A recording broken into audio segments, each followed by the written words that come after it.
Okay, you're live. Live. Welcome everybody to Mount Shasta. We are back in Mount Shasta this week after last week being on the road. So, welcome, and this is the Toltec Discussions with Golden Eagle, and we are in the midst of doing explorations in quest of self. This is week 3, I believe, of that. When we started, just to set the stage, I know some of you will be seeing this series for the first time. Should you go back and watch the previous episodes? Of course. What we're talking about is to do the higher spiritual work. The teachers, the ancient schools have been admonishing us for thousands and thousands of years that the key is to know thyself. So what does that mean?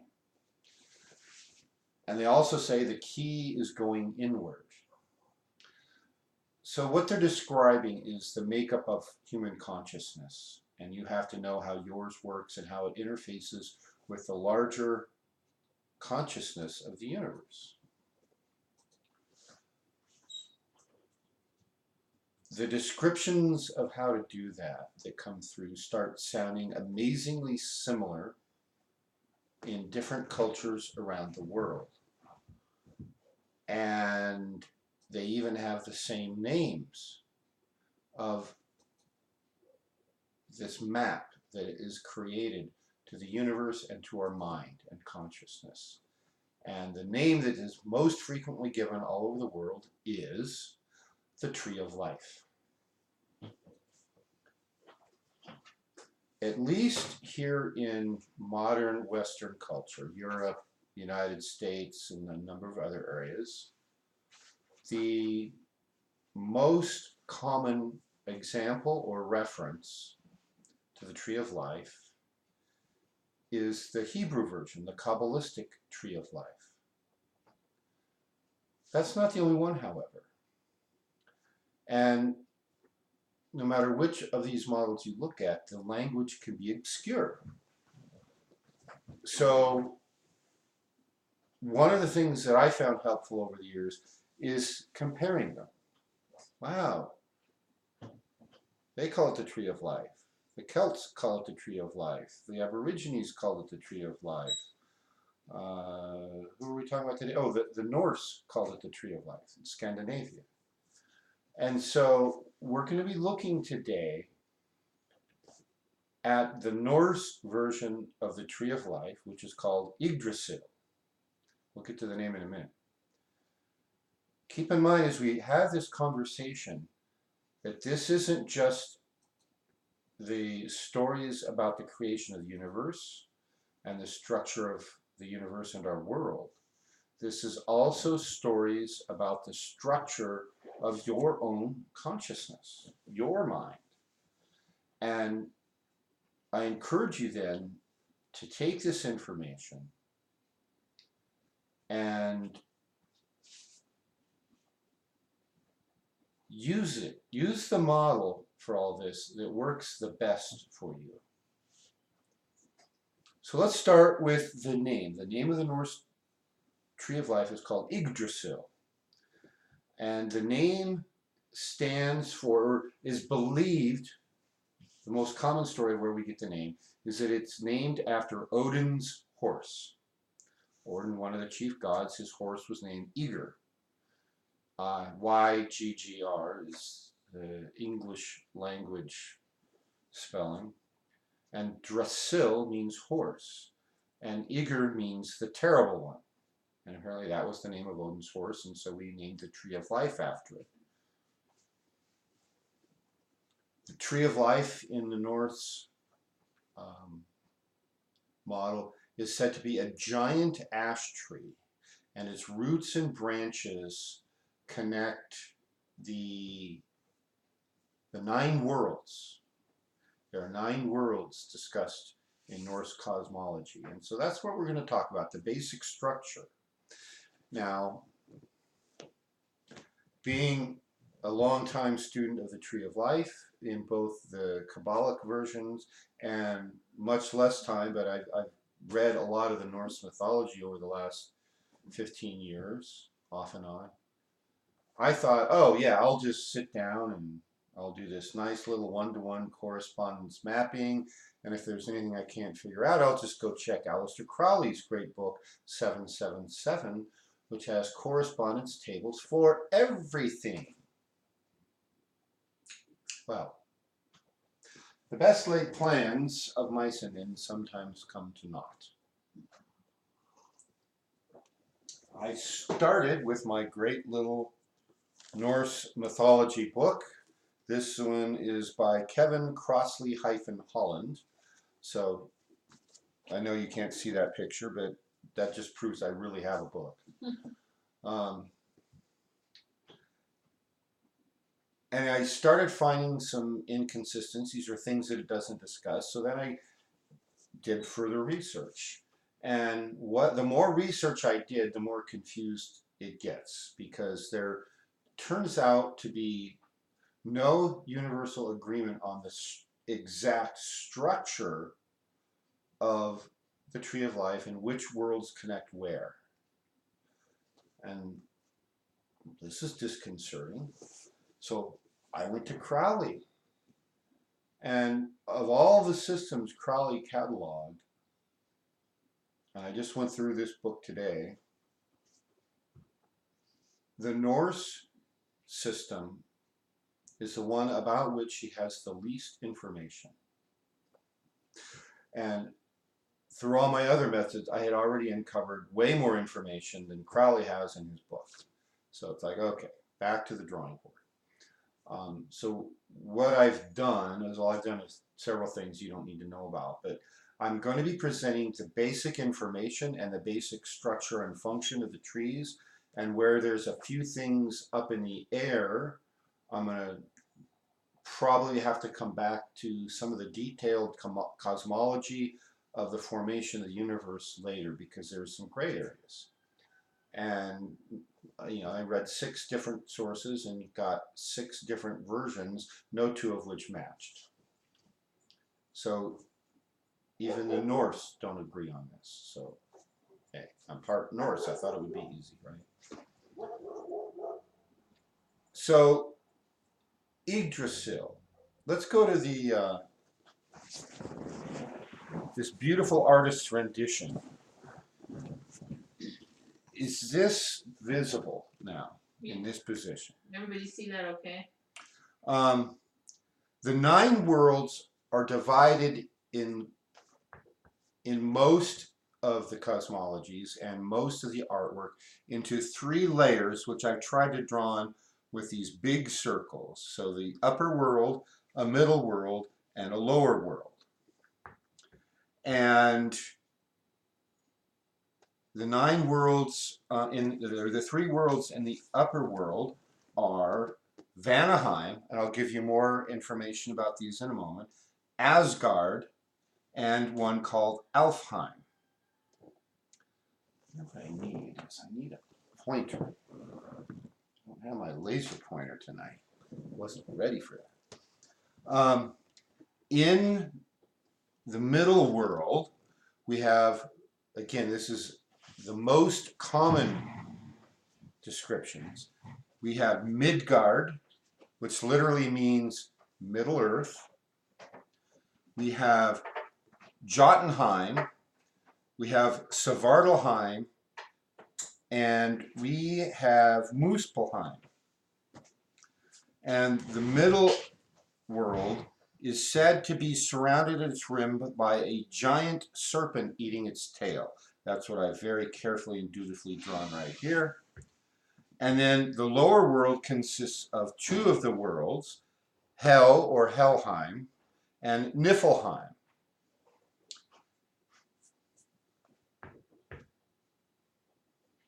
Connecting Midgard and Asgard is a bridge, which is called Bifrost, and it's also known as the Rainbow Bridge. So with my limited color selection of dry erase board markers, I've tried to draw in 4 different colors, which the orange and the red look almost the same. You really can't tell it. And I couldn't find blue, so I've got green and purple. So that's my rainbow. Interestingly enough,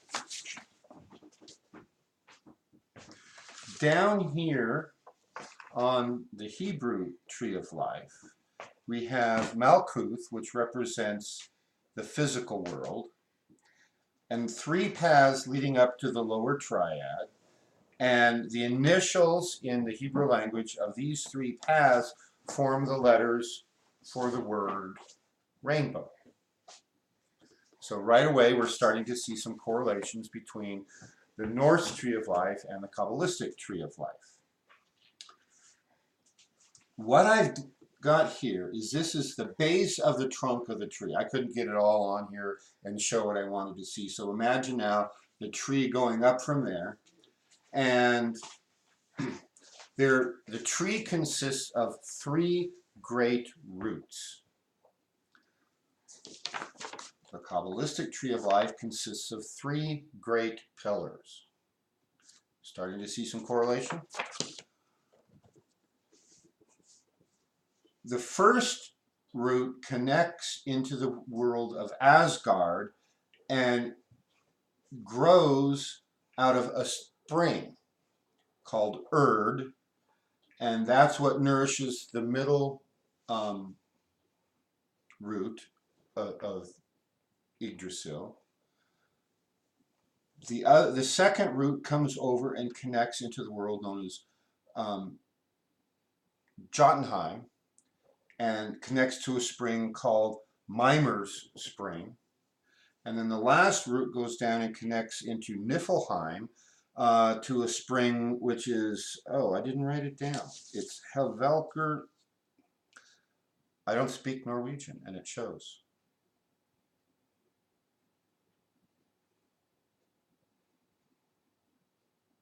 Oh, wrong paragraph. Havelgomir. I didn't learn this until this last week. Havelgomir. Say it 3 times. Havelgomir. And there's more details about each of the springs in the mythology when we get to that point. I just want you to kind of get the best of the description that I can put together. Now then, when you look at the artwork, and if you did a Google image search for Yggdrasil or Norse Tree of Life, you're going to find 20 or more different versions, and no more than 2 or 3 of them match each other, which is a little problematic because some show no hierarchy of division into 3 worlds, some do.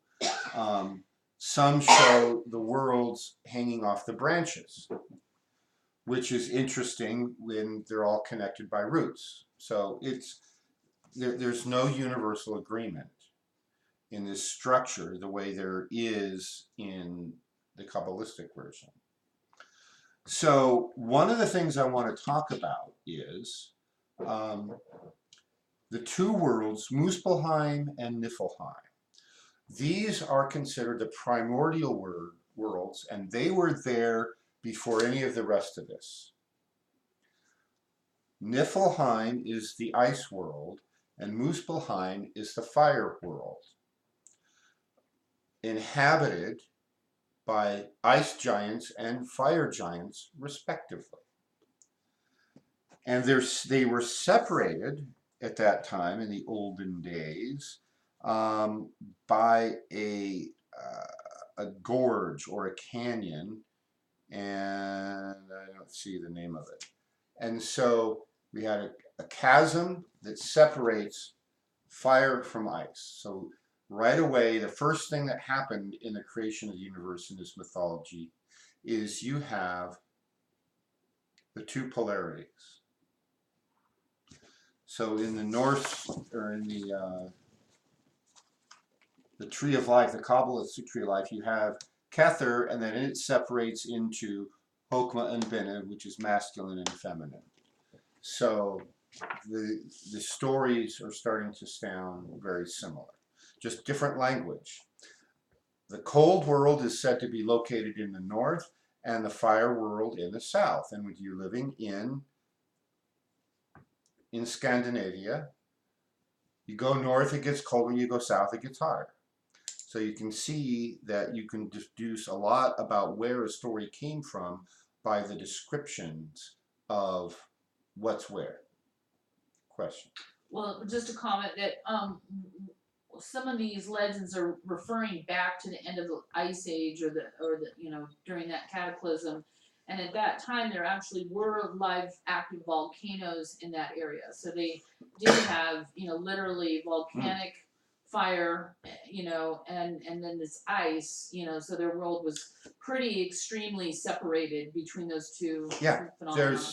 there could very easily be a place where there was a glacier on one side and a volcano on the other with a big deep gorge in between them. And that could have given rise to part of this legend. Um, So, with respect to the origins of the tree of life for each of these cultures, which one was in existence first, or do we know? I would say they both go back to previous sources. There is some evidence to suggest that the stories that gave rise to the Kabbalistic tree of life may have come from the north. Okay. Um, there, we're alluding, there was a time of great cataclysm about the time Atlantis fell, and then the world was in upheaval for a long time. So who held the stories the best? You know, I mean, I think they're both referring to a common source, Okay. and that common source was the body of knowledge held by Atlantis that was being spread around by the proto shamans, the wise women, the wise men that were spreading things around the world. So that was the source of both, Okay. in my opinion. Okay. We have to take a much longer view of history than conventional academia would allow us to take. You know, when the Sphinx, all the dating that they do based on water says the Sphinx is 800,000 years old, not 8,000, which is already beyond when the Egyptologists admitted, well, it was made in 5,000 BC. No, 800. Add a couple more zeros on that number, and then you're talking about the time frame is ancient. And so, who had the knowledge first? I don't know. But all I know about this ancient knowledge is I'd love to meet the first person who figured out the wheel and the axle. Mm. Wheel, axle, move a heavy load. It's like somebody did that first. And I'd like to go, shake your hand. Do you mind if I just give a really quick background on what we do know about where these particular legends came from? Sure, that's fine. That's what this is about. It's a discussion. Well, just the biggest thing is like even in Crowley's defense that most of what we know about the Norse and the Scandinavians is has only come down to us in the last 50 to 75 years, and so a lot of what we know it wouldn't even have been available 100 years ago. In fact, my mom, grew up believing that Vikings were a myth, that they didn't even exist, and so we've learned a lot, especially as things melt down and we find things. But the biggest thing is that there was an offshoot in the Viking era who went to Greenland and Iceland and left a written record of the mythology. So it's called the Icelandic legends or sagas, and that's where 99% of what we know for sure came from. The rest of it is all oral tradition that came down to us through the Norse, or through the Scandinavians. And there's several different groups. They're not all Scandinavian, including the Sami and in Finland, which we would consider Scandinavian. They actually have different DNA. Um, so the thing that's interesting to me is in the description here of this tree is we talk about Asgard, and in one way the legends talk about that's where the people came from, that's where the gods came from, and there's actually Norse genealogy, a lineage that goes through the Scandinavian kings all the way back to a place called Asgard, which ties into the Trojan lineage. So when Troy fell, the royal family supposedly went to a place in between the Black and Caspian Seas and created a new civilization called Asgard. And they were in some ways superhuman when you compared that to the more primitive people of the Icelandic or of the ice areas, the Ice Age remnants. And so when these people came from there up to Scandinavia, it was is as if they were gods, and they said we came from Asgard, and that's where and so that's traceable in genealogy back to about. Interesting. Speaking of Asgard, there's a few things I want to say about Asgard. One I just already mentioned was the link between Asgard, one of the three worlds in this upper layer, and Midgard. You're going to find a lot of the artwork shows this very vague in general, just connecting this sphere and this sphere. I've seen some drawing it from this sphere down to this sphere or somewhere else entirely. And the mythologies, the histories all say specifically Asgard connected to Midgard. I want to go in and talk, well, there's some details I want to get to about Asgard, but I realize I need to define each of these worlds for you first. So let's do that. I mentioned the first two, Niflheim, which is the cold world, the ice world. It's also known as the mist world, and it's located in the north. And it's the oldest of the three springs. So each root of the tree has a spring, you'll notice.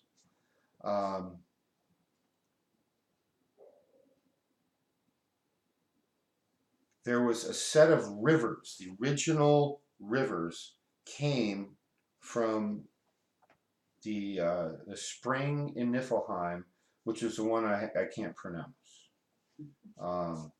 Velgermir.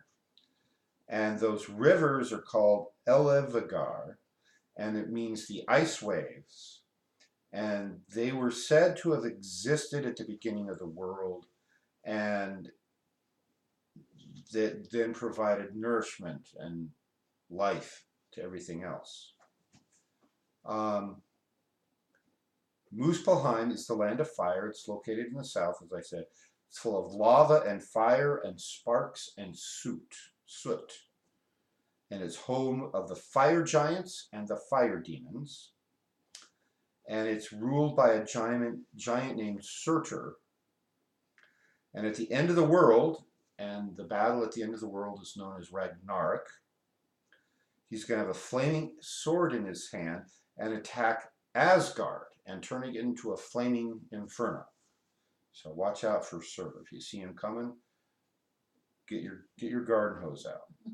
He's the flaming guy. Asgard is the home of the gods. The male gods are known as Aesir and are ruled by Odin. The female gods are called Adendur and are ruled by Frigg, who is married to Odin. In other words, she is Odin's wife. Asgard is connected to Midgard through the rainbow bridge called Bifrost. And Bifrost means basically the bridge of the Aesir. So that's the bridge the Aesir use to get from Asgard down to Midgard and back. In Asgard, there's a few of the details. I've drawn two circles. One is called Valhalla, and the other is called Folkvanger. Valhalla is where half the Vikings, the human Vikings, who die in battle, will go for an afterlife. Folkvanger is where the other half will go who die in battle. And the mythologies are very vague about what determines which of those two afterlives you go to, Valhalla or Folkvanger. Valhalla is ruled by Odin, and Folkvanger is ruled by the goddess Freya. So you have, within Asgard then, you have a male-dominated half with the Aesir gods and Odin and Valhalla, and a female-dominated half, which is Freya and Folkvanger and the other half. And there's no real good description about what the deciding point is. Now, that's not the only two afterlife worlds. There's others that are, if maybe you didn't die in battle, you just died. There's down here Niflheim and Hell where you go. And Hell isn't necessarily only for the bad. There's a place in Hell for the bad, but that's where everybody else goes. And there is one place in Hell down here where if you were evil, that's where you end up. As an aside, since I just mentioned it, the world of Hell, or Helheim, is ruled by a goddess named Hel. Midgard is the home of the humans. Midgard translates as Middle Earth. And if this is starting to sound overall the names and the language and places sounding a little bit like Tolkien's word, that's no coincidence. He took a lot of his inspiration for Middle Earth and elves and hobbits and all of that from the Nordic and Germanic legends. I've mentioned the Rainbow Bridge. Midgard is said to be in the middle of a huge ocean that is impassable, and the ocean is occupied by a sea serpent that is so huge it completely encircles all of Midgard and is biting its own tail.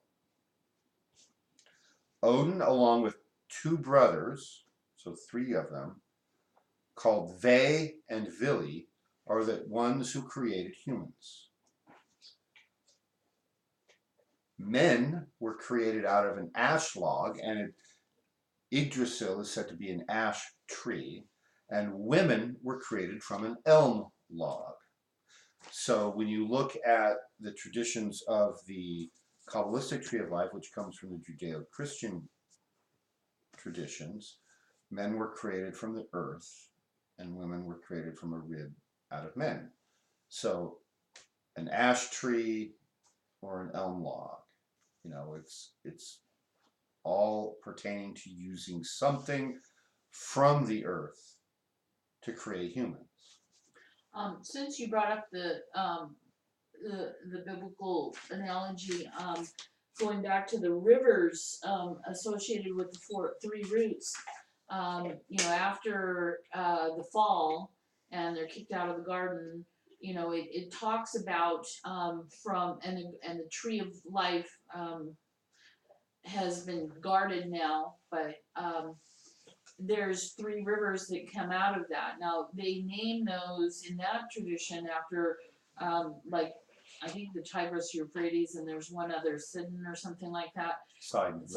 That are the main lifeblood of what will be Mesopotamia and all of that. I mean, if it wasn't for those three rivers, there wouldn't have been life in that area. So there's a direct, analogy there. Yeah, as far as there that. is. Let's see, moving right along over here to Jotunheim. This is where the well is. The giants, which are called Jotuns, are also sworn enemies of the Aesir, the male gods. So there's a lot of these, you'll see, a lot of people don't like the Aesir. I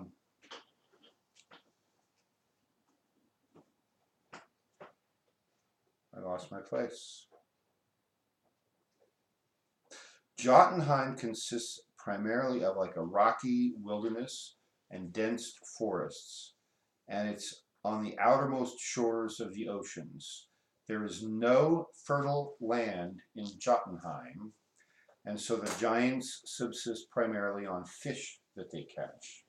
So they're giants, but they can't grow anything. There's no fertile land there.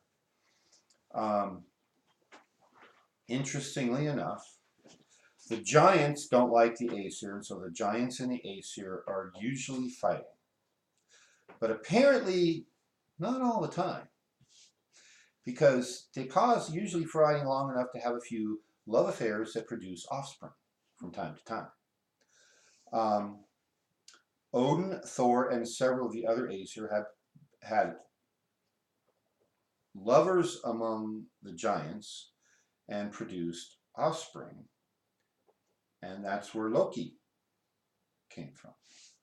So Loki is one of the gods. He's from Jotunheim, but because he's the son of Odin, he gets to come and go sometimes into Asgard. Loki is also known as the trickster, so very much a coyote energy.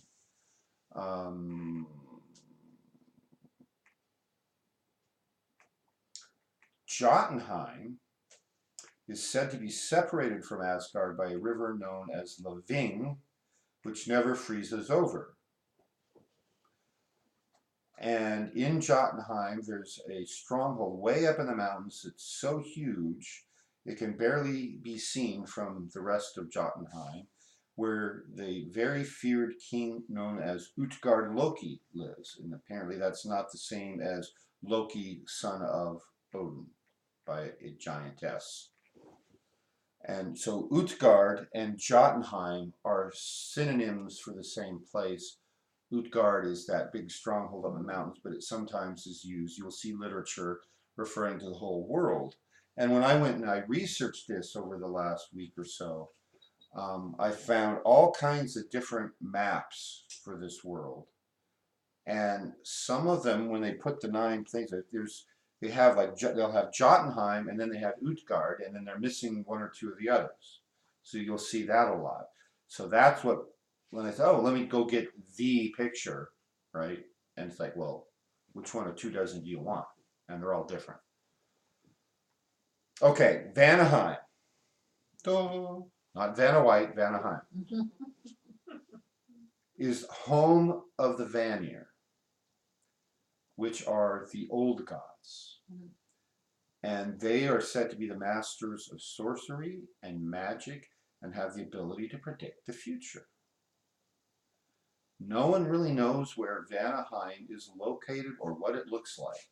So that would explain a lot of the vagueness about where do I put this on this tree? In the branches, in the trunk, in the roots? Yeah, over here. Each artist does whatever they want.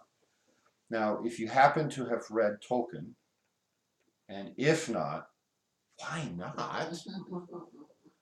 His ancient gods are known as the Valar, not the Vanir, but the very similar, same description.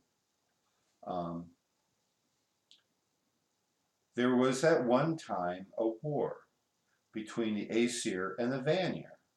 See, the Aesir are just like fighting everybody.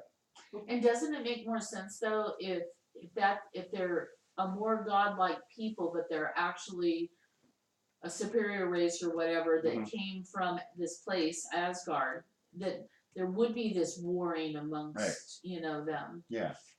So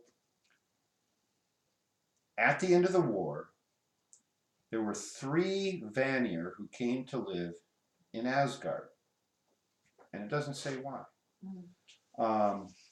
Someone named, and I can't pronounce these Norse words, there's like 3 consonants in a row, and Njord and his 2 children, Freya and Freyr. And they ended up residing in Asgard and not staying in Vanaheim for some unknown reason, unexplained reason. I'm sure somebody knows. Over here, we have Alfheim. And again, this is just the most common orientation. It's not the only one you'll find because there is no hard, fast rule here. Alfheim is the home of the Light Elves, which are also known as the Guardian Angels. and are said to be quite beautiful creatures, apparently. They're considered to be minor gods, and their specialty is nature and fertility, and they deliver inspiration for art and music. They have the ability to either help or hinder humans with their magical powers. The god Freyr is the ruler of Alfheim. Okay, next world here is Svartalheim, also known as Nidavellir. And this is the one that you will see confused the most in the literature and the artwork. You'll see Svartalheim and Nidavellir over here, and then they're missing one of the other ones because they didn't do their due diligence and read correctly. This is known as the Dark Fields, and it's the home of the dwarves, and sometimes the dwarves are known as the Dark Elves. The king is Hreidmar. They mostly live underground in caves or under rocks. They don't like the light. They are expert craftsmen. So this is again more parallels with Tolkien works. He took the model for the dwarves living underground, expert craftsmen, right out of this Norse legend. And they have a habit of giving many gifts to the gods in Asgard, both the male gods and the female gods, and including a magic ring. And of course, Tolkien's all about the magic rings. My precious. Precious. And there's, so many analogies where the higher initiations are called the Ring of Power, or, that you're going I don't know through that. anything about that one. No, okay. That's a joke. I've been through the initiation of the Ring of Power. I have the Ring of Power. Helheim, home of the dishonorable dead. That includes thieves, murderers, and anyone deemed not brave enough for Valhalla or Folkvanger. Those who arrived there were said to never feel joy or happiness again. At Ragnarok, Hel, who is the ruler of Hell, will use all of the dead in her realm to attack the gods and goddesses, which will end the world. Can you say that again? At Ragnarok, Hel will use, and that's the goddess witch who rules Hell, or Helheim. She's going to use all the dead in her realm to attack the gods and goddesses, which will end the world. Basically what happened. Yeah. Now there's some other stuff I have over here that basically talk more about, there's also dead go to live in Niflheim, and not all the dead in hell are the bad dead. There's like a suite in hell for the bad dead, but then there's others who are just dead. They didn't die in battle, they weren't terribly brave, they're just dead, but they're not evil. They can still go to Niflheim or hell. And again, the stories don't really distinguish what gets you into one place or another. It's not all hellfire and damnation, because hell is kind of a cold place, they tell me. So that's the major players, and one version of the major structure of the Norse tree. And already we see correlations. 3 roots, 3 pillars on the Kabbalistic tree. We've got 3 springs, one feeds each of those roots, which would correspond very, very directly,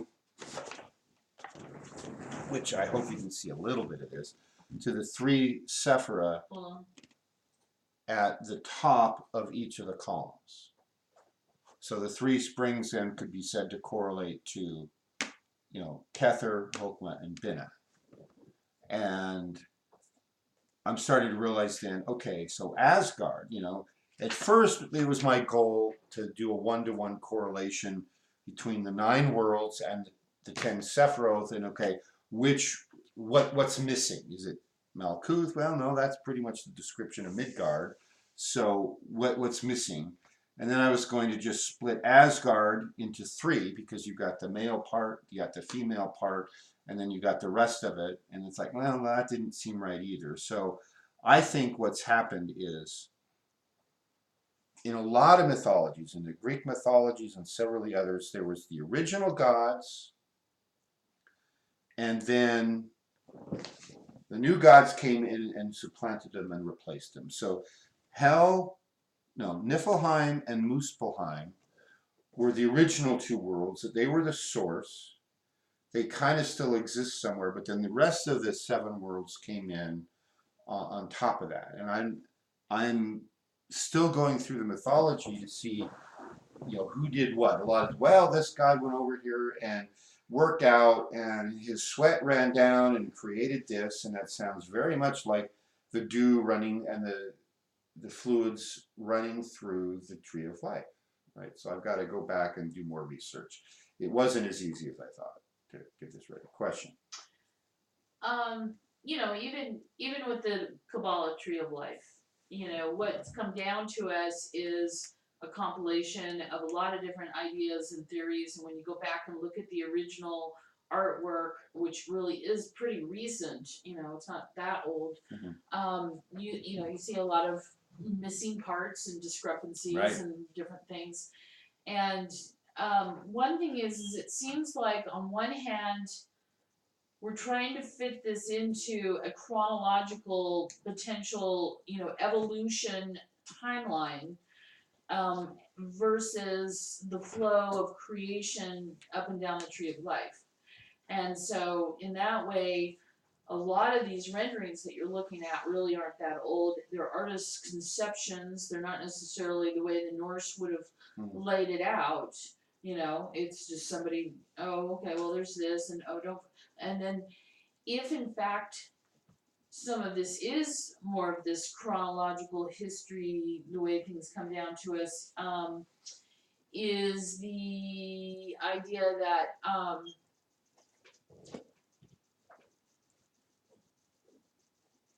lost my point, but I was going to contrast that to going back to the Sephiroth and these 9 worlds. And in some versions of the Tree of Life, we really don't look at Malkuth as being part of that, which takes you back to 9. Right. Right. I've considered all of that, and I'm Yeah. still considering all of that. Yeah, I have no final answers. Right. What I can tell you is the key, I believe, isn't going to be in anybody else's artwork or the conception.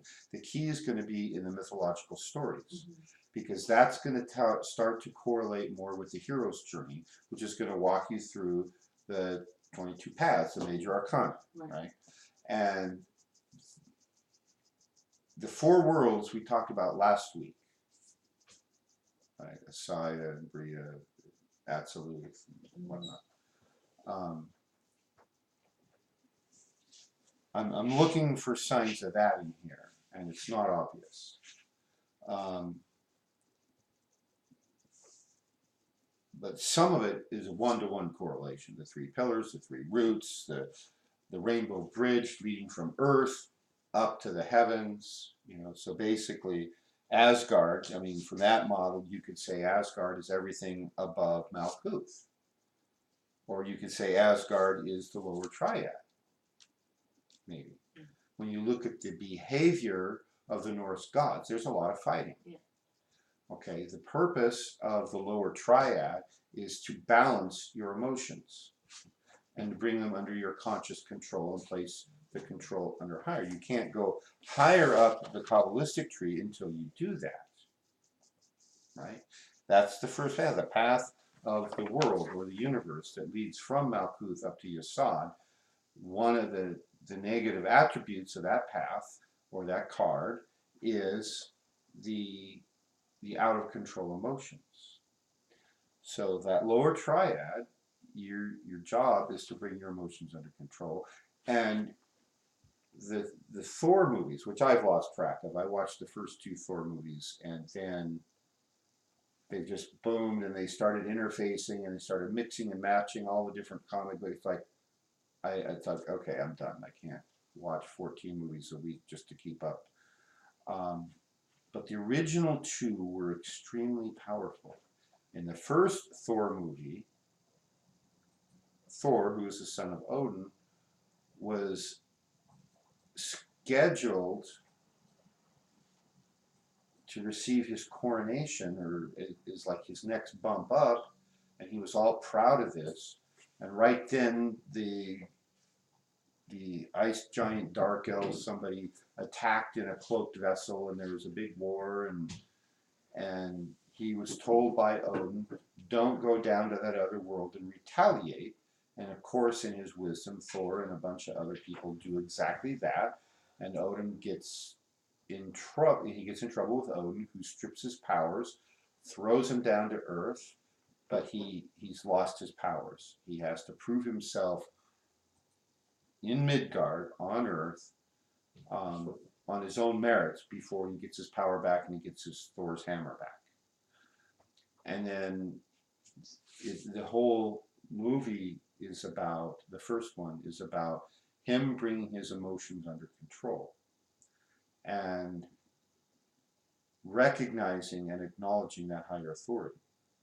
You know, when you're working for yourself, you get into trouble. When you're working with and for the highest, whether it's, you know, Asgard or Odin or Zeus or the Heavenly Father, when you put yourself under that control, even if you don't understand it, you're going to be a lot more successful in everything you do. And that's one of the lessons of this work. This is not only a description of the universe, it's a description of each of us. We each have to place our lower self under the control of our higher consciousness. We want the essence to be driving the coach.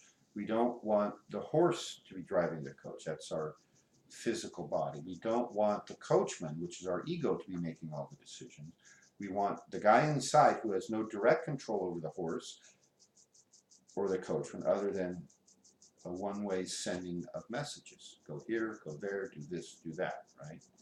This is all the analogy, the beautiful analogy that Coyote has in his book, Teachings of a Toltec Survivor.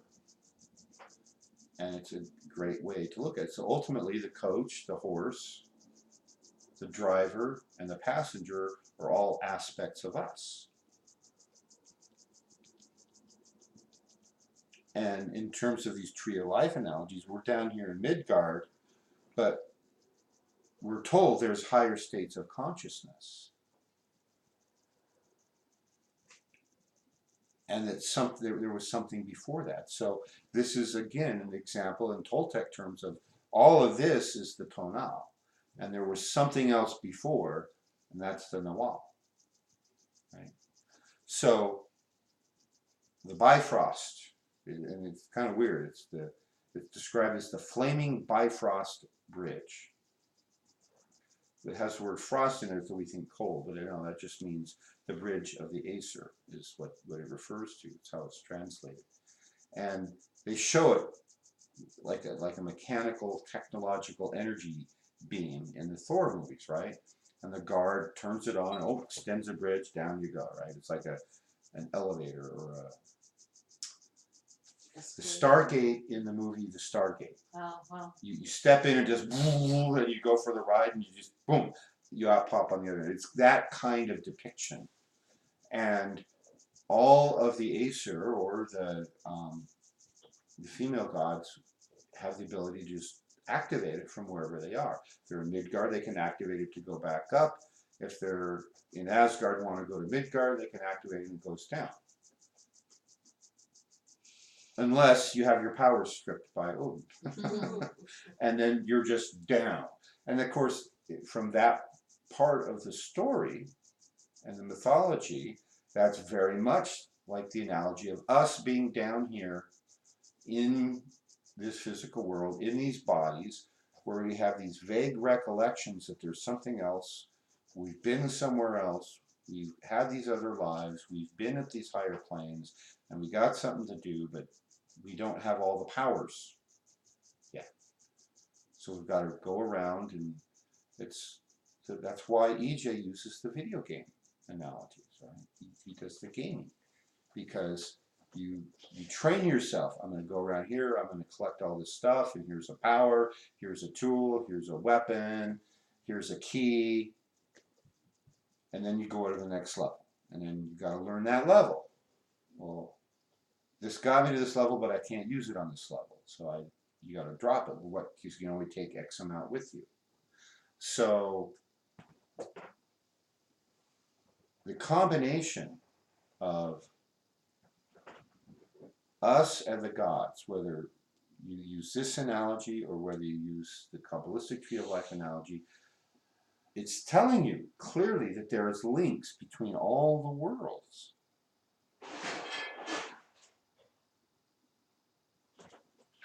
Is that one of our cats?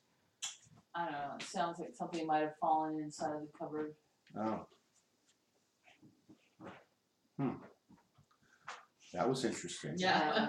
Did a cat in the cupboard? What did you just say? We'll have to go back and watch the Right. film. I was talking about the lines of communication, Right. I think. Via the roots, via the Bifrost. It's all connected. It's all, yeah, we're all connected, right? So, I think that's a portal from Asgard down into Midgard. that could be. I think you're right. I don't know what it was, but I heard little footsteps. In the So- house or outside? No, I think there was a kitty doing something with. That was my first reaction. What was your question? So my thought, you had said something about the whole thing being the Turnell. On one level, I feel, well, I guess the Turnell includes the entire tree of life, doesn't it? Okay. But If we know it, Yeah. it's in the tonal. right. But there's something about the circle with the snake in it, or that's almost like the Nuit Hadith. It's it's the outer ring of the feminine, because that's always associated with the snake anyway. And let me, go ahead. Go ahead.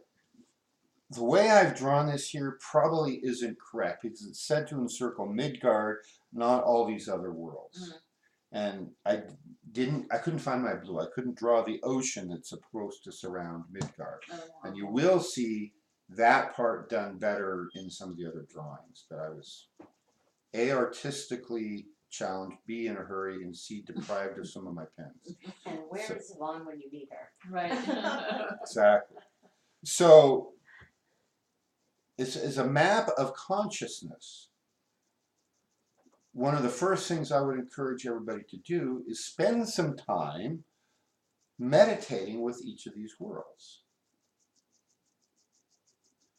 We have a hell in us. Maybe that's where our shadow self lives.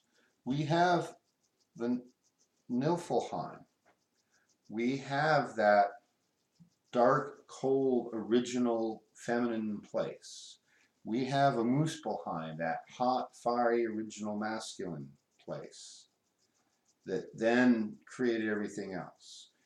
We have our Midgard. We have our Jotunheim with our giants that don't get along with the Aesir. Well, nobody gets along with the Aesir, not even the Aesir among the Aesir. So there's a clue, right? The Aesir, as the gods, despite the fact they're gods, they're pretty fiery and emotional. There seems to be a definite relationship there with the Greek gods and goddesses, Yeah. who are always fighting amongst themselves until they come down and either help or hinder, the humans. But also then Zeus had to displace his father, which I believe was Kronos, and Right. I don't remember if it was Rhea or Gaia, but as the original parents, which kind of goes back to that Vanir as being the original Right. gods. And so then, they had to have been displaced, and now you've got these gods that they're more of the archetypes for all the human emotion and the human possibilities, which in one way is part of all the 22 paths, is to go through those different things to master self, Right. that the human has to master. Right. And so some people do better with some of the paths than others. And remind me before I sign off, I want to talk a couple things about two particular paths on the Tree of Life. Question. The middle circle, of course, I was a little late because of Skipper. Does that have anything to do with a relationship with the Popol Vuh, the four original people? Like the four original?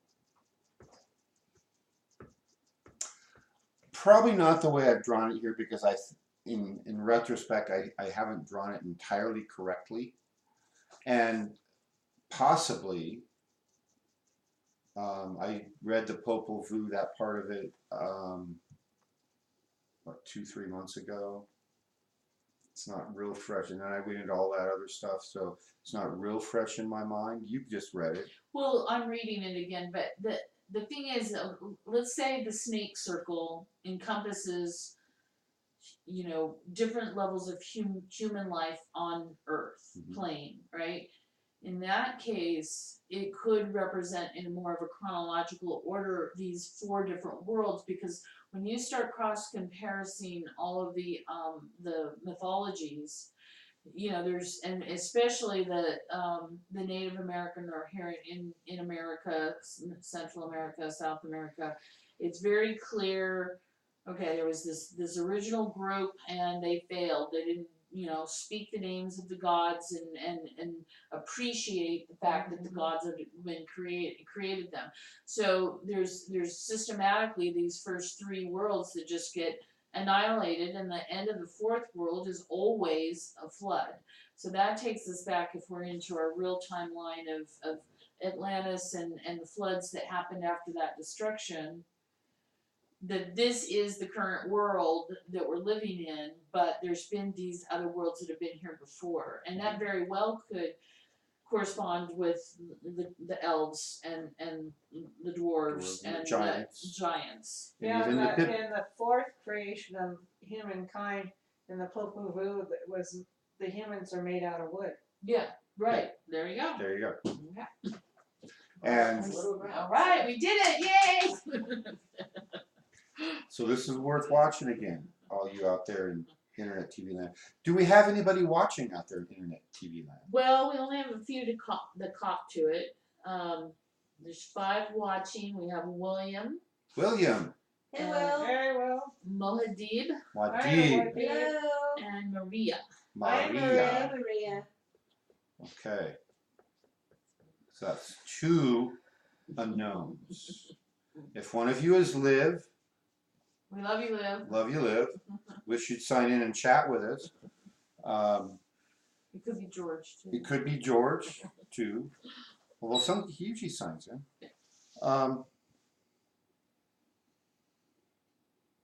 The key here is, if you start to meditate on these aspects, this is similar to some of those inner guide meditations I've discussed in the past, where you interview, and that's actually a good word.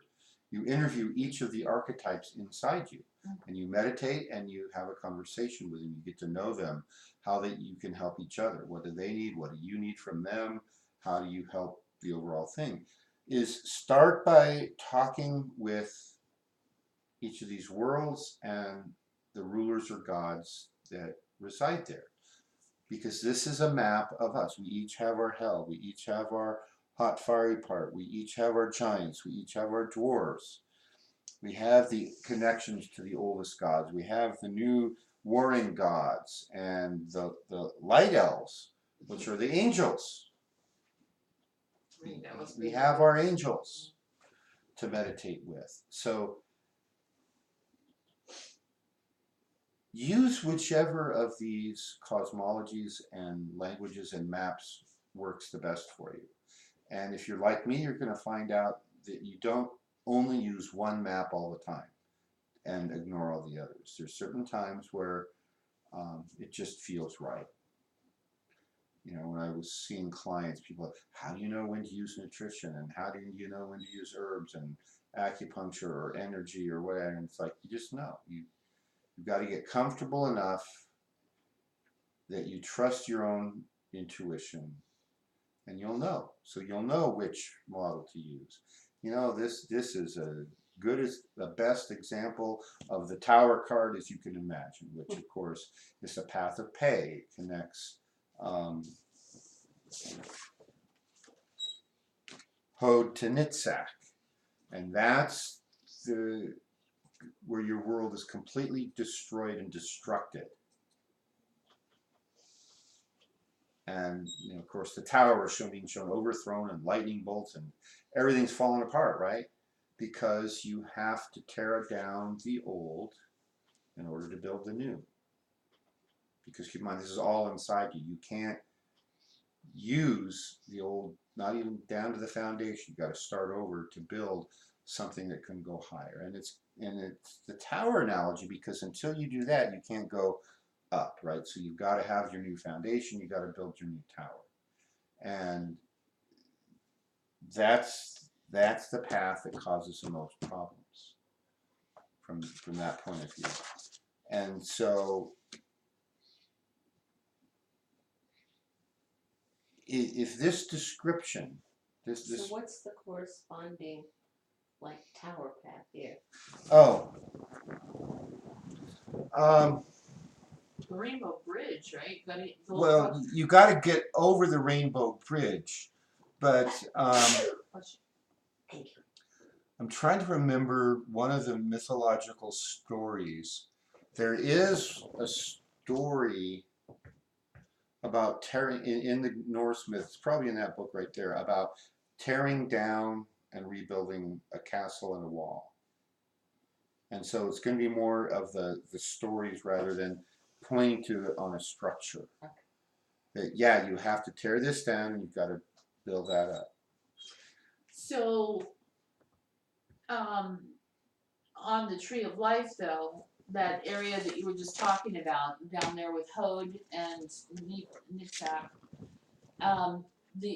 from Malkuth, Patricia, down there at the bottom, each one of those paths going up to those is called the Rainbow Bridge.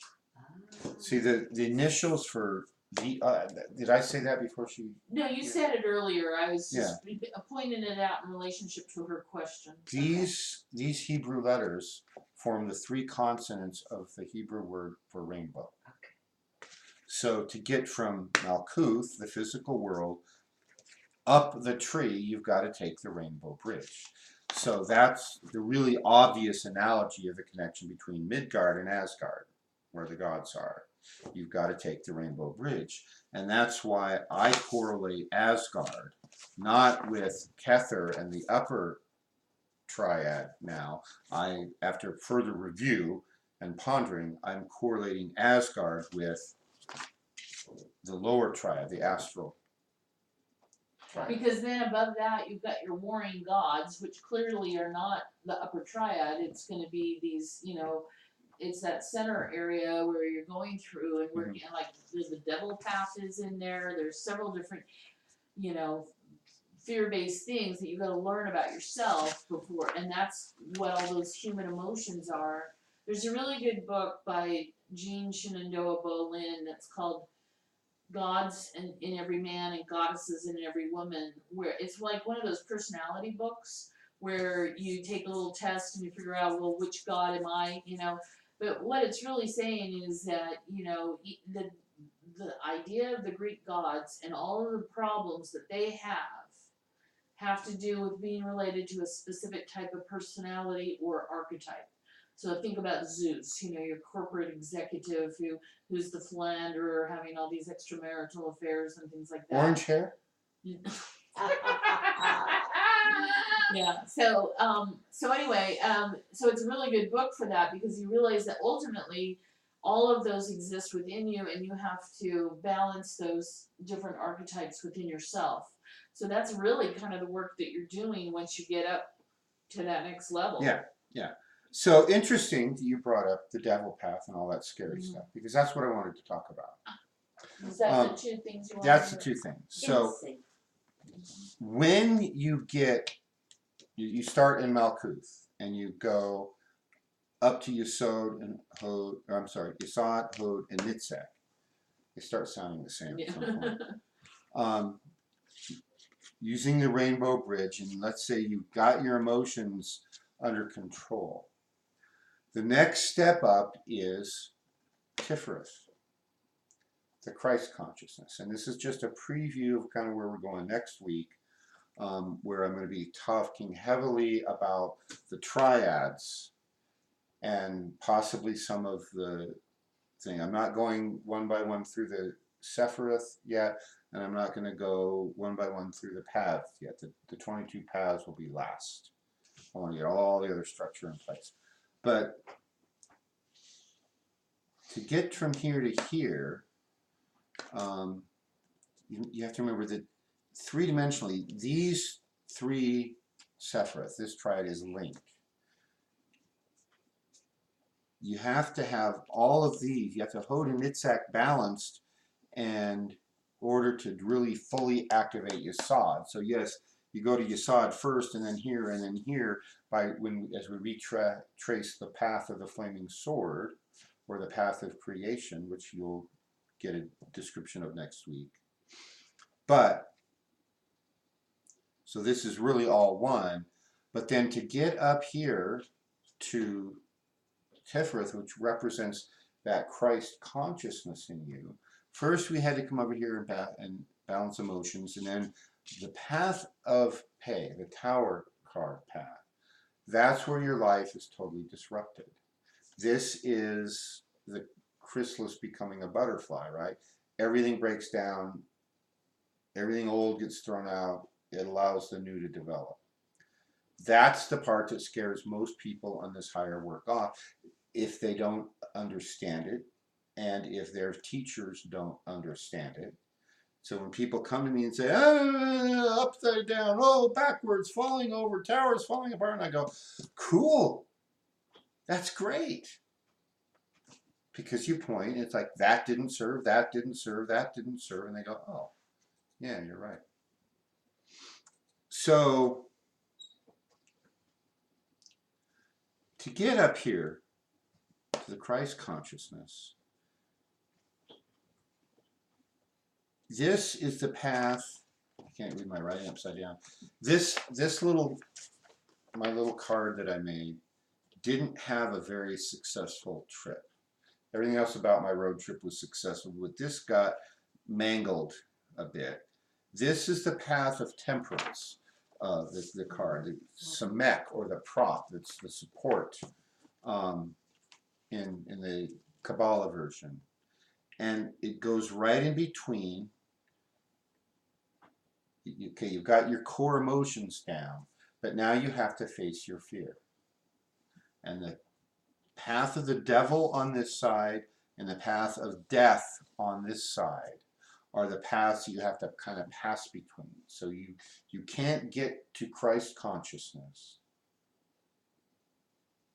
unless you deal with the fear of the devil, which is especially this represents the church?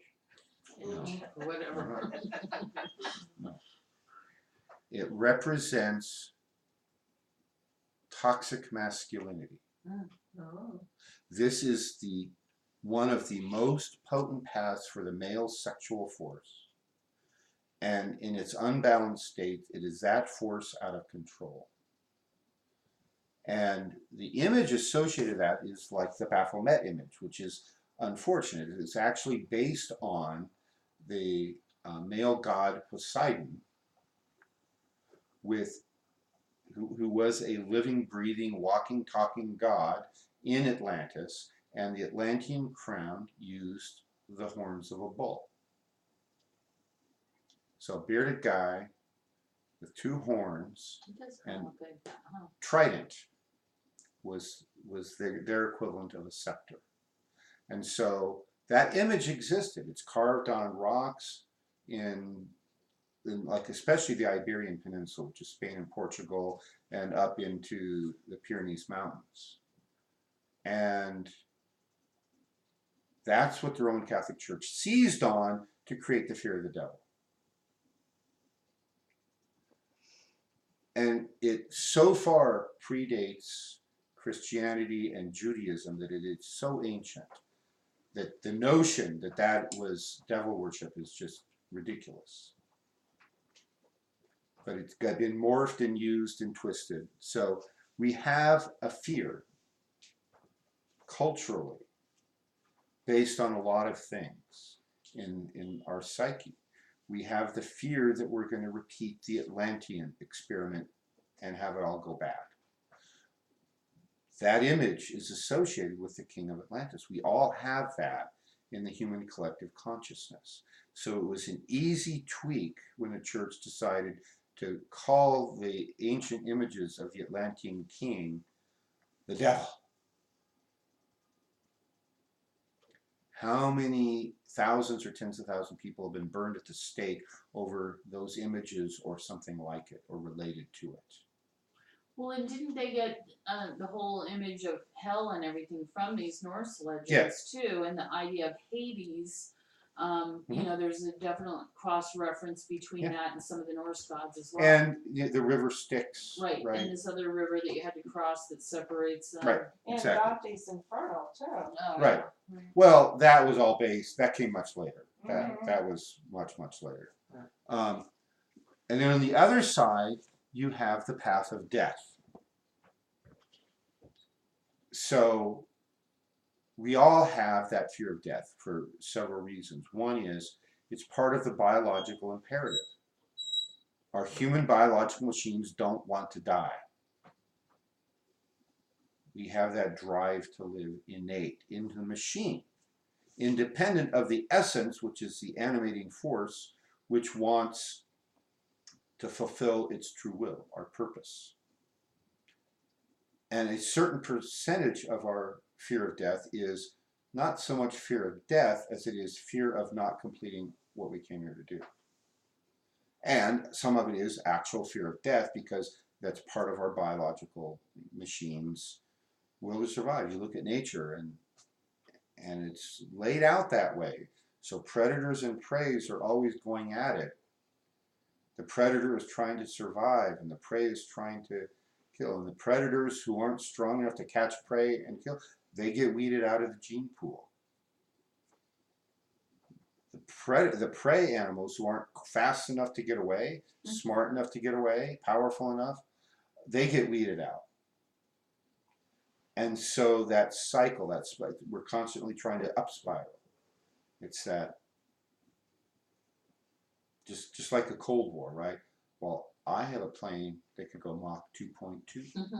Well, I've got one that goes Mach 2.3. I'm going to shoot you down.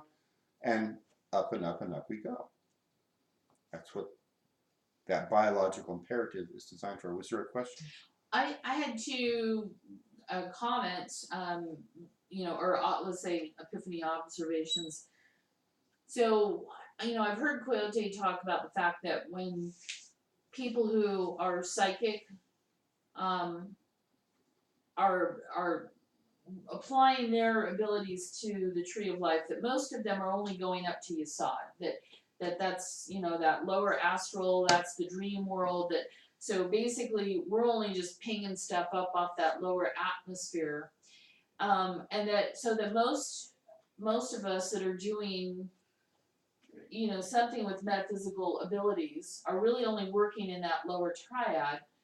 And you can see how that there's like a glass ceiling there to the rest of this work. You think you're there, you think you're achieving, we're talking to things and people, but we're really only, you know, down there in that lower manifestation of it. And that what keeps most of the light workers, anyone who has these abilities from going higher is dealing with death and the devil. And then the other thing that I wanted to point out was when you talk about Tiferet as the Christ consciousness, and the two paths to get there are the devil and and you know that those are things that he had to overcome. That even at his death, he went into hell and released the trapped spirits. So really, you know, you have to deal with that death, and you have to deal with your fears about those energies that seem scary.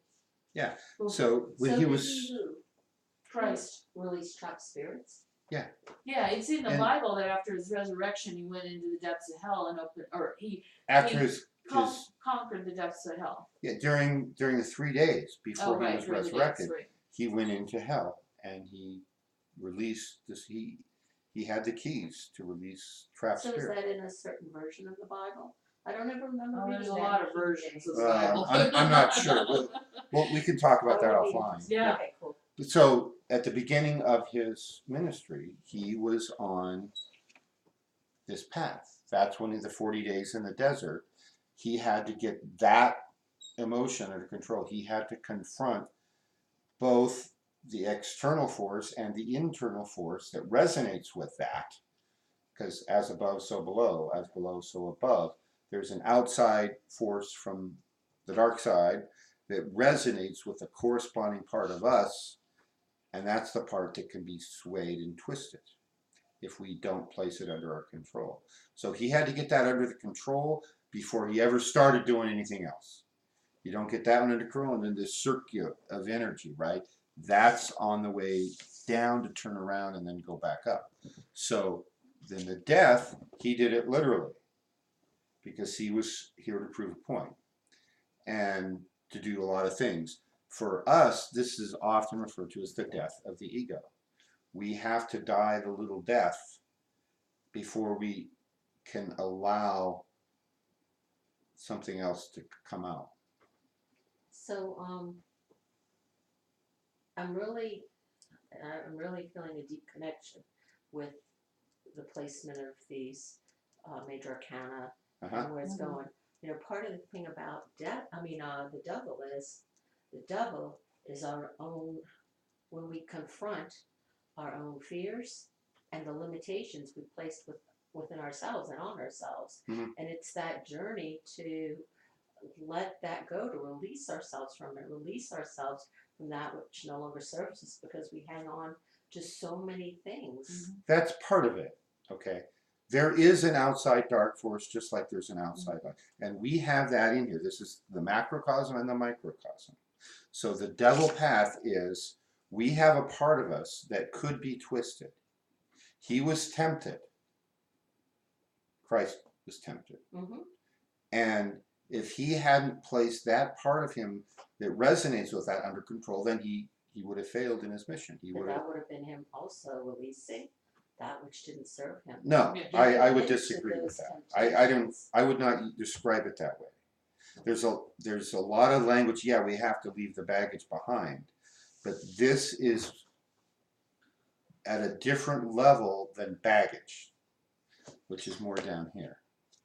This is at the level where you're up the tree here. You're moving from, this is the link between the lower triad and the middle triad, so you're well up the tree. Mm-hmm. This is the decision of who you're going to choose to serve in your incarnation. Are you going to go for the light, or are you going to go for the dark? Are you going to be are you going to serve the Brotherhood of Light, or are you going to become a dark black brother and serve the dark? That's the decision that this represents. That's what has to be, and you have to be able to face it. This was Luke Skywalker going into the cave when Yoda sent him in, and he was told, leave your weapons here, you won't need them, and he blew off his master, ignored the instructions from the teacher, and he went in and failed. He used emotion and fear, and you've got to place those under your control. So I think that there may be an element of baggage associated with that, but ultimately this is a much higher level switch that you have to throw and control. Okay, and it's interesting because I don't really see it. There are places in the tarot where there's a lot of baggage. Yeah. But with this, I don't see it as much as baggage as maybe some of the some of the innate duality of man. Yeah, and letting go. we have those that in us, right? It's the yin yang symbol. We have to. Yeah. We can't, if we try to hide the dark side within us or the universe and only deal with the light the way 95% of the fluffy light workers do. Yeah. And they tell you, oh, if it makes you feel bad, don't go there. Well, I'm telling you, if you have to deal don't with go the shadow there, side. you will never attain. Yeah. You have to acknowledge that it exists. You have to go there. You have to deal with it and face it with And no make fear. conscious decisions. Yes. To let it go. Conscious decision, not to let it go. Well, You're on the wrong track there. to let the fear go, though, not to be in that fear. It's not even to let the fear go. You have to face it and master it, and that's different than ignoring it or letting it go. Okay. That's too much. Sounds like I'm going to pretend the fear isn't there. Yeah, no, and that's not what I mean to say. Okay. So maybe my wording is not as You precise as it should you be. face it head on. Yeah, absolutely. You know, your shadow self walks up to you and you look it in the face and you grab it if necessary and you get its attention and you tell it, no, you work for me now. Yes. That's literally what I had to do in my big vision where I faced my shadow self. Yeah. Because it wasn't listening and I had to grab it and shake it. And it's like those Bruce Lee movies. I'm warning you. And so that's what this path represents. And the death of the ego, the death, the physical death, part of you has to die and be reborn, which is the whole transformation, the chrysalis. This is the yin-yang symbol of the Toltecs, the celestial butterfly. Yeah. Right? So that's what Coyote was talking about his last. I didn't see this last one, or not that. A little bit of it. I saw half of it. What did he say? I don't remember exactly, but he was talking about little deaths and during one of them. Yeah. So this, of course, is a path of temperance, of not pursuing either extreme. And then you're walking right in between the devil and death. So a little too much of next week's lecture, sorry. I just wanted to make that point to say, be thinking about that. And so, intrigues me. oh, I know it would you, because you're a tarot specialist. I had another thought about the Midgard in relationship to the way that Malkuth is sometimes represented, divided into 4 parts, which are the 4 elements. Mm-hmm. And so those beings all could easily fit into the 4 elements, you know, like the elementals. That's good. I'm very interested in that. Why don't you write a 5-page paper for 5 pages? No, I'm yeah, teasing. right after I get everything else done. No, that was a joke. You don't have to write a paper on that. No, I'm gonna write a note No, now. that's worth pursuing. The obvious, there's 2 or 3 obvious things. Some that are obvious to me because I've read a lot of this that you haven't. But the serpent obviously is related to that symbol. The serpent eating its tail is through a lot of literature, and of course that is what Tolkien used for Aragorn's ring. All right. In the books and in the movie, the ring that belongs to the true king is a serpent eating its tail. That's the symbol of the king. That's also the symbol that represents the secret society study of Ouroboros. Does Ouroboros have anything to do with this Nordic Probably setup and study? I'm less familiar with that. Okay. But it sounds like Aurora Borealis, which are the Right. northern lights. Which is in the legends. Yeah. The other thing is, and I think it's in Niflheim. This all sounds so spring- Harry Potter. Well, it's the Germanic and the Norse languages were used for like Middle English and Old English, which a lot of the Harry Potter stuff was based on, and that Tolkien used in his Elven language in The Lord of the Rings. And there's a lot of parallels, especially if you read the rest of the volumes that Tolkien wrote. There's like a dozen other volumes he wrote, which is all the backstory. He had thousands and thousands of pages of backstory, and what showed up in The Hobbit and The Lord of the Rings was just, there's this whole world, and he picked that key story because of the significance of the magic ring and the way and the numerology that's in there with the rings, the set of 3, a 5, or 3, a 7, and a 9. They skipped 5, and there's all kinds of there. It's based on this, very heavily on the Norse/Germanic mythologies. Really Celtic too. And there's a lot of overlap with the Celts. And so that's why things like Harry Potter resonate with everybody, and why Tolkien resonates with everybody is because it's interesting. We had an interesting Harry Potter conversation last night too. And, so did we. Who was I talking to? I don't know. Sean. Yeah, well, it came up again when I was talking to Sean last night. So the rest you don't need to worry about it. That's synchronicity. Oh, this is Inside Harry Potter conversations. Yeah. Right? But they resonate. My point is they resonate because they're taken from this. And this resonates because it's representing the core structure of the universe and the core structure of our consciousness. And so that's why Harry Potter was good for our culture, because it gets these concepts out into a previously fear-based universe, right? If our world, oh my God, it's witches and warlocks, and that's anti-Christian, and it's blah, blah, blah. It's evil. And it's they have real spells. Well, they have Latin words. I don't know that it's a real spell, but sure, knock yourself out. Go be fear-based if you want to.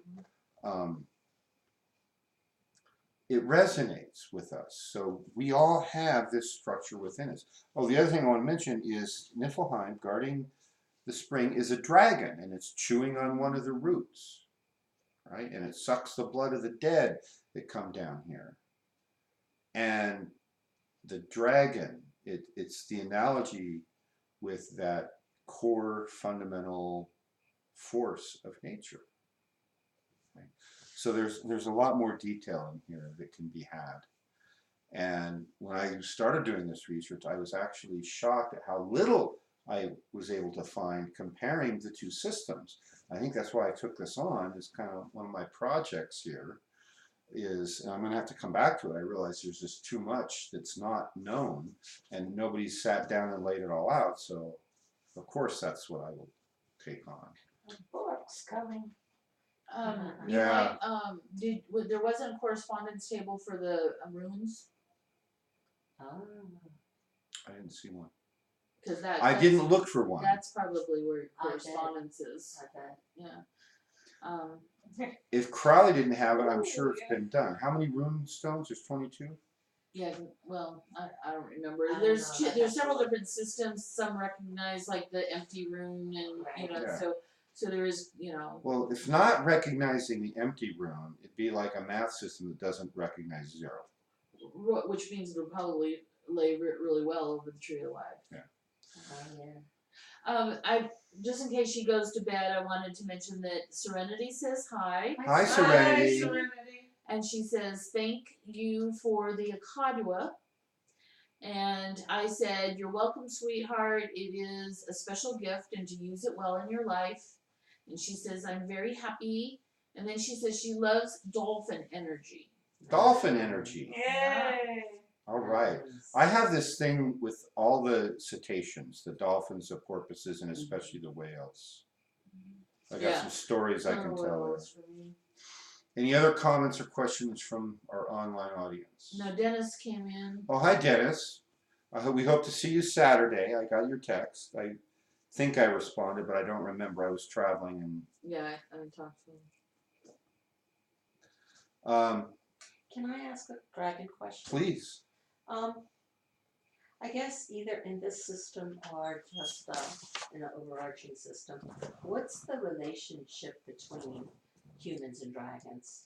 Because I always sort of see them as kind of almost like a protector and a helper in all the work we do. It's a tattoo. It's a tattoo right here. Uh-huh. That's the relation. That's my relationship with the dragon. I was going to say, Well, I didn't get aboard that one. They're yet. in every culture, even the Native Americans. Yeah, it's in every culture. It's in the Bible. I just read it. And Cool. Really? the two cultures I personally am most familiar with are the Celtic tradition and the Chinese from my martial arts studies and related things. And you're the dragon? The dragon is both a symbol and, in my opinion, it is a creature that is no longer living on Earth today, but it could come back. Okay. I think they just the last 2 years have rediscovered several extinct species, or species they thought they were extinct, which means there's some way they've come back. Oh, it's Wow. just like a movie. And I think the dragons might be on that Dragon list. Park. I want to read. Okay, the third root extends from Niflheim next to a well called Havergilmer, which means the bubbling, boiling spring. It is the source of all life and the place all living things go back to. So this was one of the first two, right? All it's the source of all life, and all life goes back to it. Oh, That's starting to sound a little more like the top of the tree of the bullet tree of life, right? That's interesting because all the great masters that are alive now say every master that's been on Earth has put his or her knowledge into the well, and when they come back, they update Drink it, yeah. and they're saying that the well is open for anybody to partake now. It is the source of all that place, all these things go back. It is the source of all cold rivers and the source of the elven rivers in Norse mythology. In Niflheim is a great dragon called Nidhugg. Nidhugg is chewing on one of the roots. Well, the only one that comes down here is this one.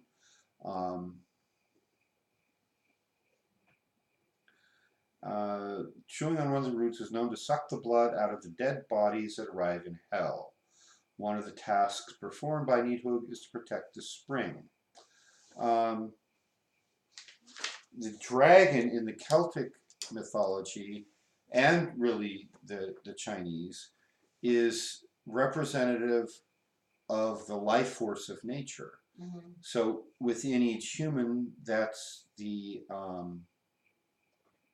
Kundalini, which is the twisting serpent energy, which you put wings on it, and our drawing of the serpent energy has wings at the top and maybe little feet sticking off somewhere, and you've got a dragon with a little head at the top, which the medical symbol, the caduceus, is the twisting energies with the wings at the top and a head. So it's representative of that. And it's the source of nature. It's that force, it's that primal force that was here before anything else, that helped create everything else. So it's a representation. That's what it's a symbol of. Okay. Of course, a lot of stories abound about our relationship with the dragons. So slaying the dragons, right, in medieval times, they had to go off. There's some speculation that there still were dragons alive at that time, and people would go off and kill them as an perverted act of bravery. There's stories in China that in recorded human history there were dragons seen. In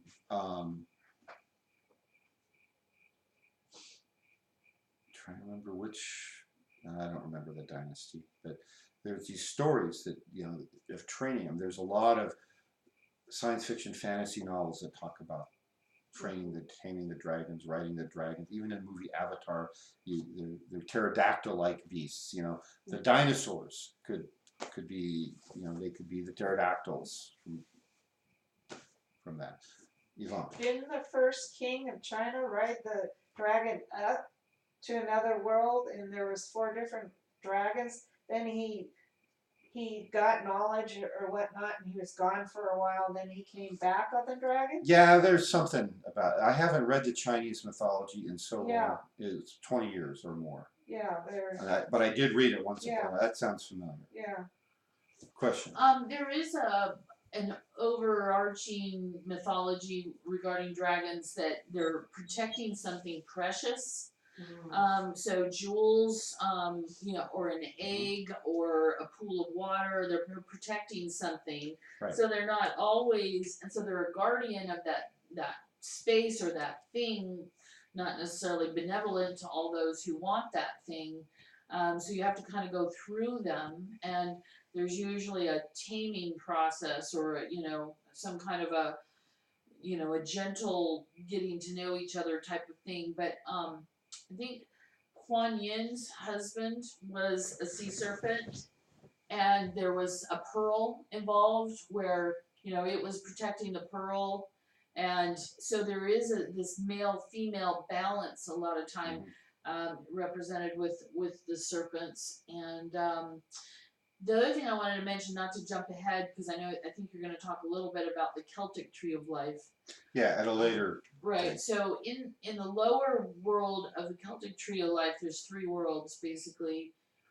That's where all of the supernatural being archetypes are. Like the dragon. Like the dragon or the griffin or Bigfoot or whatever. So it's not necessarily a lower vibrational place or a bad place, but it's can be scary to people who don't want to deal with those kind of things. Right, just like we've been talking about. But it seems like in that it's a more healthy relationship in that mythology to tap into that space and into that archetype or you know, one that is going to assist you as a guide or something. Couldn't a dragon be like what is it? Ness? That Nessie? Yeah, Nessie. Yeah, there's some speculation. Some of the old stories talk about Nessie coming out on land, and the flames was actually some type of acidic saliva that would be spit at people, and it would burn the skin. And that, of course, morphed into a story about flames shooting out. So there's a lot of that goes on. And of course, Tolkien, again, in The Hobbit, he totally took story from Beowulf. Beowulf is really 2 stories. It's one saga, but Beowulf goes off and does one batch of stuff and then goes off and does another batch of stuff. And the second batch of stuff is he goes into a cave and has to fight a dragon and get a treasure, the gold, which is exactly what happens in The Hobbit from Tolkien. And it's like, you know, I'd read The Hobbit when I was quite young. I was a lot older when I finally read Beowulf, and I go, yeah. Right? You saw it. Good. yeah, it's like, wait a minute, Tolkien, I thought you made this up. And it's yeah, names and dates aside, it's pretty much the same story. Well, even the 13th Warrior, you know, it is a spin-off on a Beowulf scenario. And they're called to go fight this, you know, fire dragon. And and all they did in the 13th Warrior is they fought the dragon first, and the witch second, the witch in the cave second. Whereas in Beowulf, he had to fight the witch in the cave first and the dragon second. I don't know if you had ever caught that, yeah. And so it's all Tree of Life. It's all archetypes. It's all us. You've got a dragon in you that you have to tame and then use. You have to put it to work. That's, you know, and it surrounds Midgard, or the serpent surrounds Midgard, and down at the root you've got a dragon. And the tower, you know, they're talking about, oh, at the end of the world, you know, all the stuff's going to happen. Everybody's going to go burn down the home of the Aesir, right? Which is, you know, the home of the Aesir being the lower triad, okay, where the tower is. You can't go on unless you burn all that garbage down. in terms of talking about leaving your bags behind, that's the tower path. Totally. Mhm. You got to burn that world down if you want to. That's the end of the world that they're talking about. As you know it. So there's a lot of obvious correlations, and then there's more subtle ones that I'm going to keep digging out. I'm always surprised when I think of an idea and I go look and there's nothing there. The cupboard's bare. And it's like, how is it I can be the only person who's ever thought of this in the history of humanity? And it's like, really? None of you got, really? I'm writing like 4 books right now that are the same thing. And I'm not going to write one on this. I've tried to wrap my mind around the Norse legends, and the more information I get, like comparing it to the Tree of Life, it makes more sense. Yeah. But it's just, I think because of the way it came down to us, a lot of it's pretty fantastical. And we still may not have it all. Yeah. No, and things are coming out of the ice all the time. We're finding all sorts of interesting Yeah, stuff. who knows? Maybe we'll find another set of tablets or another Rosetta Stone of all more Nordic sagas. Because, yeah, it could very well be that our model is incomplete because we don't have all the literature. And maybe it's done on purpose. And it could be, which means I got to go tap in. Maria asked the question. So the lower path is like the phoenix? Are you talking about the tower? Tower, I said lower. Yeah, it's The tower. tower. Yes. Very good. Ding, ding, ding. Just Yay, like in Harry Maria. Potter. This, Dumbledore's Phoenix bird. Yeah. Pretty much. You got to burn it down and come out of it and conquer death, and then wrong tree. Sorry. And then you end up here at Tiferet, and then you have a new base from which to work and do higher level work.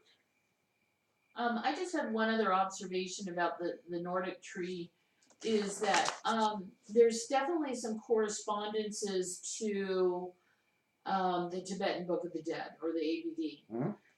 Especially in the fact that, I mean, what's missing really is the higher part of the tree, which you said exists, but you didn't draw it, but none of the worlds have been put up there, maybe because they don't have that part. But this seems like, the hell and Niflheim, is that what it is? Niflheim seem more like the hell dimension in the labyrinth. Mm-hmm. So it's like you got these 3 bounces. You're going to go high and connect to the highest thing. Then you're going to be more in that hallucination state, and then you're going to be really to a point where you don't have enough energy to really ascend at that point. You're going to be forced into reincarnation, which might be why it's down where it is. That it's a loop, that has to. Okay, you went there, but as a reincarnation stage, you're going to have to go back and do time in Midgard again before you can actually ascend the tree. I may end up completely revamping this whole drawing. Okay. and that would be a work in progress. But obviously the root connects to Niflheim, but that was the original source. And so it's drawn low because it is associated with death, and we think, oh, hell is down there and heaven is up there. But in terms of the Kabbalistic Tree of Life, this is one of the 3 springs. And I haven't had a chance yet to go through and identify which root corresponds to which pillar. Right. Is it the Asgard? Is it the Jotunheim? Or is it the Niflheim? So goes to which pillar? in that way, I had one other observation. Is back up there in the realm of the gods. You had a group where we know that Odin rules all the guys, right? And Valhalla. And so, but the other one, you were saying Freya. We don't know who's there. I think it's the female warriors. But That would be there's Freya. specific references to both men and women in both. Oh, in both? Okay. Yeah. So. And we know that Freya, a female god, rules Folkvanger, and Odin, a male god, rules Valhalla. But 99% of the literature talks specifically about Valhalla, and almost none of the Norse literature talks about Folkvanger. Yeah. It's been almost like it's been hidden. So Female path. So what's in there? it's half the warriors who died gloriously in battle. Mm. And I first thought that same thing. But then I found a reference to, well, there's either women here or men here or both. So I was kind of like, well, And then I did some research on just Folkvanger. And it's not at all clear. There's no good, concise, agreed to summary of it at all. Did you see any references to the Valkyries? Yes, and I don't think I read much of it this last week, getting ready for this, because it wasn't like on the critical path of getting the Yeah, structure. I wanted to just let's start with the structure of the world, Right. and then we'll start filling in the blanks. And then so the Valkyries was part of filling in the blanks. I just know that the warriors, when they went into battle, would carry a little figurine of a goddess who represented the Valkyries, who would go with them into battle to assure them success and safe passage to Valhalla. And so that shows, this feminine aspect, almost like a feminine guardian angel to the male warrior. I wonder what the figure looked like. I have images of it. It was I part of my wonder- graduate research. I like to see that. I wonder if the Valkyries were actually some of the light elves. They're behaving kind of like angels. Yeah, right. Still a lot of questions. Yeah. Mhm. Speaking of which, any more questions? Any more questions? Oh, Maria pointed out, she said that the Niflheim sounds phonically like Nephilim. It does. I noticed that too. And it's inhabited by giants. The Nephilim are said to have been giants. That makes sense. I've heard that Dunsmuir in some Scottish dialect means the land of the giants. Dunsmuir?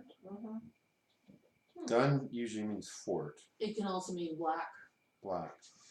And a mirror is, what is a mirror? It's like a river or something. But my point is, if supposedly they have found giant skeletons somewhere Yeah. in Dunsmuir, I mean, allegedly. Okay. And Well, it's I don't dispute that. yeah, I would be not a bit surprised if that were true. And I have no opinion one way or the other. Well, I have heard people say that they've seen Sasquatch beings in these areas. Oh, well, yeah, we're living very, very close to Sasquatch Central. I saw one up in Mount Shasta. So that could be some of these The giants. Mer people. Mer means sea. Yeah. So it's probably the Black Sea or the Fort Sea, or Sea Fort, is what Dunsmuir Interesting. means. But no, I think that it's mixing up the Lemurian legends, which, are described in these tombs that were supposed to be down in Dunsmuir as being giants, so they're just mixing up their legends. Okay, Okay. thank you for engaging. And anybody who didn't watch live and watches later, if you have questions, please contact us. I encourage you all to tune in live whenever you can, because the conversation gets livelier. No pun intended. Oh, Maria reminds us that she saw that huge guy at the Dunsmuir train station, the one Oh, that kept yeah. carrying the log. Well, he was carrying a log. He wasn't as big as me, so I was the okay, biggest. wasn't that huge. I was the biggest, meanest, ugliest guy there that night. And most powerful, I suspect. Probably. This guy was not something I would have lost any sleep over. Yeah, but it's still creepy at the Dunsmuir train station at midnight. I know, right? Well, I don't have if you're to gonna watch be this again. creepy guys in the middle of the night at an Yeah. abandoned train station, what's the safest thing to have with you? Someone who's even creepier. Okay, let's go offline. We'll see you all next Before week. we do, can I ask, have they seen this incredible altar? Oh, Now say that again. Have the people online seen this incredible altar? Probably not. Do you want to show them this? Okay, we can do that. Let me see if I can back this camera up and you tell me when we're there. You wanted something Viking-like. Wow. Is that showing up? Yeah, but you're looking straight down on it, so I don't know if you I can think take you it should down. go over where you were sitting. Yeah, It won't reach. I don't have one. Well, that one. Oh, right? yeah, the other Go to the other one. Hang on, you guys wanna see the altar?